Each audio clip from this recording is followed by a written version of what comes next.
Hello guys, welcome to our new mini vlog. ഇത് ഞങ്ങളുടെ ഫ്രണ്ടും കൊളീഗുമായിട്ടുള്ള ശ്യാമിൻ്റെ തിരുച്ചിയിൽ നടക്കുന്ന വിവാഹം പങ്കെടുക്കാൻ പോയതിൻ്റെ വ്ലോഗാണ്. ഇതാണ് ശ്യാമും ഉമയും, ബ്രൈഡ് ആൻഡ് ഗ്രൂം. ഇവരുടെ മാരേജ് ആയിരുന്നു. സോ ഞങ്ങൾ തലേ ദിവസം എത്തി. ഞങ്ങളെ സംബന്ധിച്ചിടത്തോളം എല്ലാം ഒരു പുതിയ എക്സ്പീരിയൻസ് ആയിരുന്നു.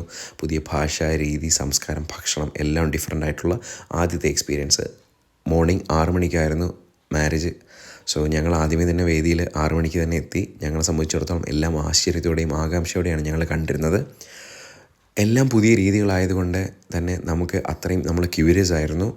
സോ ഇതെല്ലാം കണ്ടു, പുതിയ കർമ്മങ്ങൾ കണ്ടു, ഇവരുടെ രീതികൾ ഞങ്ങൾ മനസ്സിലാക്കി. കുറച്ചും കൂടെ ടൈം എടുക്കുന്ന പ്രോസസ്സാണ് നോർമൽ മല്ലു വെഡ്ഡിങ്ങിനേക്കാളും. ഞങ്ങളതെല്ലാം വളരെ ആകാംക്ഷയോടെ കണ്ടിരുന്നു. ഇനി നമ്മളെ സംബന്ധിച്ചിടത്തോളം നെക്സ്റ്റ് പ്രോസസ്സ് എന്ന് പറയുന്നത് ഫുഡിങ് ആണ്. ഞങ്ങൾ അതിന് വേണ്ടി വെയിറ്റ് ചെയ്തിരുന്നു. ഭക്ഷണം was a veg treat for us. Like ഭയങ്കര ഡിഫറൻസ് ഉള്ള ഒരു വെജ് ട്രീറ്റ് തന്നെയായിരുന്നു ഭക്ഷണം. എന്തായാലും തൃശ്ശി വരെ എത്തി. ഇനി ശ്രീരംഗം ക്ഷേത്രം ഒന്ന് കണ്ടേക്കാമെന്ന് വെച്ചു. പ്രൗഢഗംഭീരമായി നിൽക്കുന്ന വലിയ ഒരു ക്ഷേത്രം തന്നെയായിരുന്നു തൃശ്ശിയിലെ ശ്രീരംഗം ക്ഷേത്രം. ഞങ്ങളത് ആവോളം ആസ്വദിച്ചു. അതിനുശേഷം കുറച്ച് കഴിഞ്ഞ് അവിടെ നിന്ന് ഇറങ്ങി. ഇനി കാണാം. ബായ്.